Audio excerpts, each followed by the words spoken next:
Salut les belles gosses, j'espère que vous allez bien. Moi je vais bien. Du coup aujourd'hui on se retrouve pour une vidéo quand même assez particulière. Ça va être un petit talk, c'est pour ça que j'ai dit venez on discute. Tout simplement parce que j'ai vraiment envie de vous parler de mon état d'esprit à l'heure actuelle. Comme vous avez pu le voir depuis le début de l'année, je suis très irrégulière sur YouTube. Je suis très irrégulière. C'est tout simplement dû à mon état d'esprit parce que cette année, mentalement, ça a été hyper difficile pour moi. Vraiment.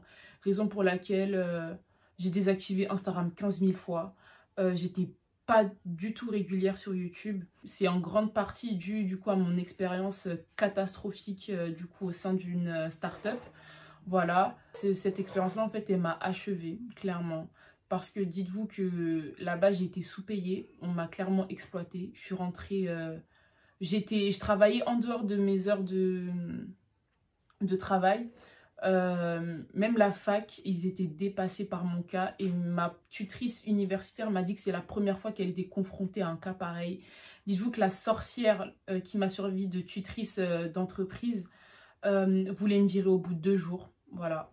Elle voulait me virer au bout de 2 jours. Au bout de 2 semaines, elle a appelé ma fac en disant qu'elle pouvait plus me voir et tout. Cette sorcière a eu le culot de se barrer à l'autre bout du monde pendant que moi et ma collègue, on était submergés par le travail ici. Elle était en vacances et tout, au fin fond de l'Océanie, là, bronzée et tout. J'étais constamment stressée et ma collègue le sentait et tout.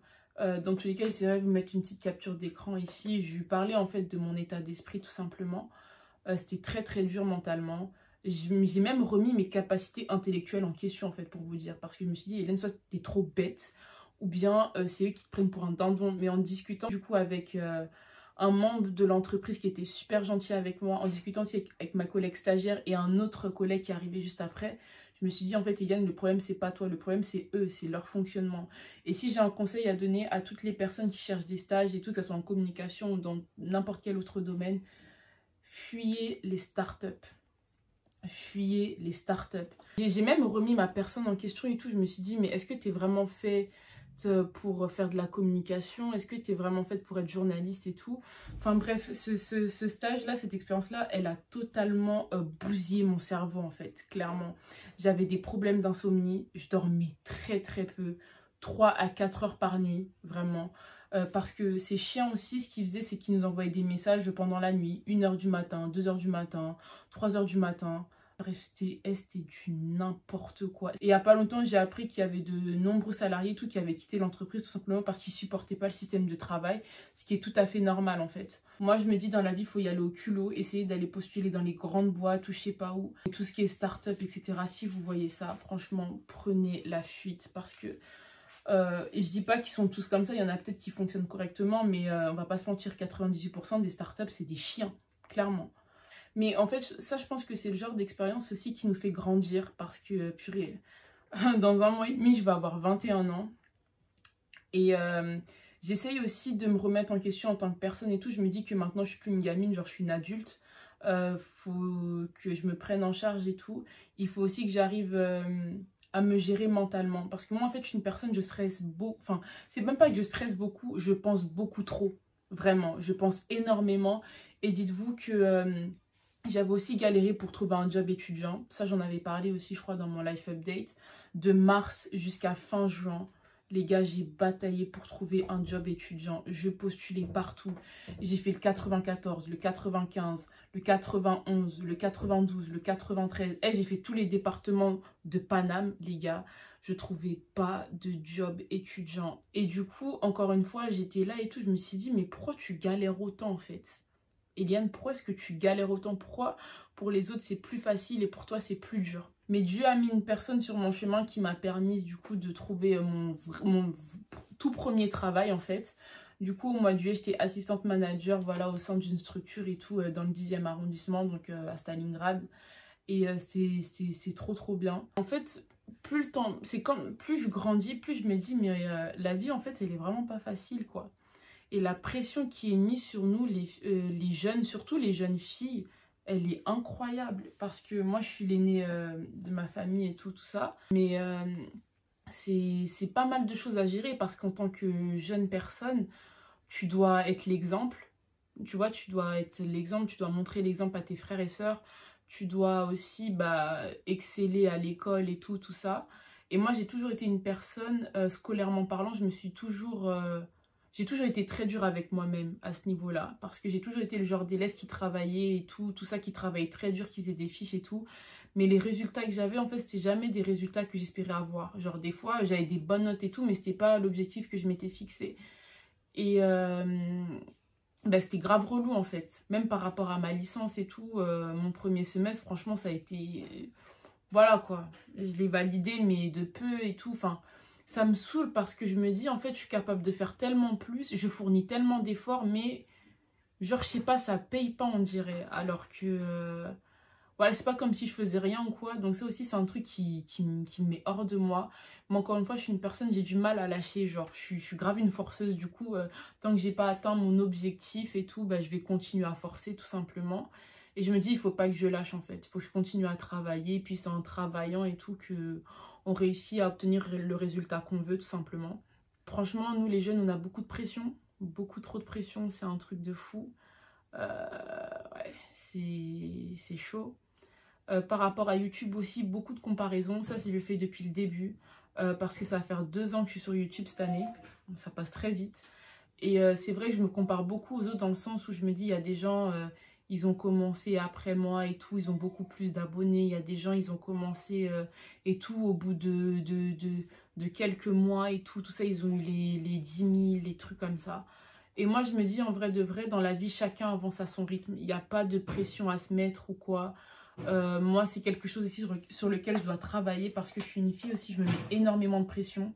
Je vais pas vous mentir que avoir une chaîne YouTube, c'est du travail, hein, parce qu'il faut savoir gérer son temps, faut savoir bien monter les vidéos, faut savoir les faire correctement et tout. Et j'ai pas envie non plus que ma vie tourne autour de ça. C'est vrai que oui, j'ai dit que je me suis lancée sur YouTube pour devenir journaliste, etc. Mais voilà, je vais pas non plus...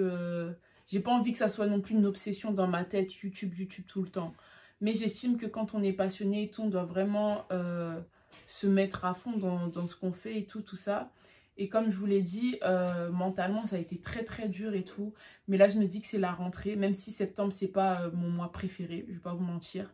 Je me dis que c'est un mois quand même où je vais essayer de me reprendre en main, que ça soit mentalement, physiquement et tout. Et d'ailleurs, en parlant du mental, j'ai d'énormes problèmes de concentration. C'est un truc aussi qui me dérange parce que je suis une fille, j'aime beaucoup travailler et tout. Et j'ai du mal à me concentrer. Donc ça, il faut aussi que je me discipline à ce niveau-là. Donc en vrai de vrai, si vous avez des conseils ou quoi, dites-le moi parce que franchement, c'est très compliqué. Je veux aussi me mettre à la lecture, mais plus sérieusement. Je sais pas si je l'ai dit ici, mais moi j'ai fait un bac littéraire, mais c'est pas pour autant que j'aimais lire, hein. J'ai fait un bac L, tout simplement parce que j'étais forte en langue et que j'aimais beaucoup l'histoire. Et voilà, mais la lecture, c'est vrai que ça, c'était pas trop mon dada quand j'étais au lycée. Mais maintenant que je grandis et tout, je me rends compte que c'est très important déjà pour l'élocution. Voilà, la lecture, c'est primordial. Ça nous permet aussi voilà, de développer notre imagination et d'avoir... voilà, comme j'ai dit, une certaine aisance orale, mais aussi intellectuelle, quoi. Donc, je sais qu'il faut vraiment que je me mette à la lecture à fond. J'ai envie de m'acheter plein de livres et tout. Et il faut aussi que je me refasse un emploi du temps là, parce que celui-là, il est grave périmé. Donc, voilà. Mais ça sera dans un vlog et tout que je vais tourner et tout ça. J'ai aussi envie, voilà, de faire du sport. Je pense à m'inscrire à la salle. Au départ, je voulais pas trop et tout ça, parce que moi, je suis une meuf, j'aime beaucoup courir. Mais je me dis, en hiver, quand il va neiger, ma belle, tu vas courir nulle part. Donc, voilà. Après, je me dis, la salle, c'est... ouais, ça peut être une alternative et tout, mais il faut pouvoir y aller. Et moi, je suis une personne, des fois, je suis à fond dans un truc et tout, ensuite, je vais vouloir tout arrêter. Excusez-moi. Du coup, il faut vraiment que je me discipline à ce niveau-là. Et je pense aussi ce qui m'empêche d'avancer, c'est voilà, la discipline. J'ai du mal à me discipliner à plusieurs niveaux en fait. Parce qu'avant, j'étais une personne très carrée et tout. J'avais un emploi du temps, je respectais tout ce que je faisais. J'avais mon planeur et tout. À chaque fois, je faisais mes tâches, tout ça. Mais depuis le stage et tout, j'ai du mal. Je sous-estime mes capacités intellectuelles, genre vraiment. Là, même des fois, mon travail et tout, on me demande des choses et tout ça. Et je sais pas, genre... En fait, j'ai l'impression d'être débile. Je sais que je suis pas bête, genre, et personne n'est bête en vrai de vrai. On a tous des niveaux d'intelligence assez différents, quoi. Mais personne n'est bête. Et genre, moi, c'est comme ça que je pense. Et c'est pas bien de dire ce genre de paroles-là parce qu'en fait, on se maudit, simplement. Et la parole, genre, c'est... enfin, ce qui sort de notre bouche, en fait, peut être très impactant. Raison pour laquelle j'évite de dire des trucs assez négatifs sur moi. Après, au niveau mental et tout, j'estime qu'il y a des moments où on est super bien, il y a des moments où on est super mal. Voilà, ça, c'est l'être humain. On est tous comme ça, on n'est jamais au top du top. Genre, il y a toujours des moments où il y aura des bas, tout ça. Et je pense qu'il faut aussi se laisser le temps d'être dans le mal pour ensuite repartir sur de nouvelles bases et aller beaucoup mieux, tout simplement. Donc voilà, il faut vraiment que je travaille sur ça aussi. Je suis aussi une personne, comme je vous l'ai dit, qui pense beaucoup. Et ça, dites-vous que pendant le mois de juin, en fait, ce qui s'est passé, c'est que j'avais commencé à avoir des maux de tête intenses, enfin des migraines. J'ai 20 ans et pour vous dire que des migraines dans ma vie, j'en ai eu que 2 fois, quand j'ai eu le Covid et au mois de juin. Et en gros, j'étais partie aller consulter et tout, et le médecin m'a dit que j'étais beaucoup trop stressée, que j'étais beaucoup trop sur les écrans, parce que je passais des heures sur mon ordi à postuler partout, je pouvais postuler pour trouver un emploi. Et le médecin, il m'a dit, vous vous mettez trop de pression, vous êtes trop stressé, et du coup, vos nerfs, ils sont en train de taper, quoi, tout simplement. Donc du coup, ce qui s'est passé, c'est que j'ai demandé à ma mère, tout simplement, voilà, qu'elle me prenne mon téléphone et tout ça. À ce moment-là, j'étais totalement déconnectée, j'avais désactivé mon compte Instagram, j'avais pas donné de nouvelles et tout ça. En fait, j'étais partie comme une voleuse, tout simplement. Et c'est dans ces moments-là aussi que je me suis rendu compte de qui était vraiment là, genre pour moi et tout ça. Mais en tout cas, purée, la vie d'adulte, la vie d'étudiant, c'est vraiment pas facile. Surtout dans le monde dans lequel on vit à l'heure actuelle, enfin bref, c'est hyper compliqué. Mais là, je me dis, vas-y, il faut que je parte sur de nouvelles bases et tout.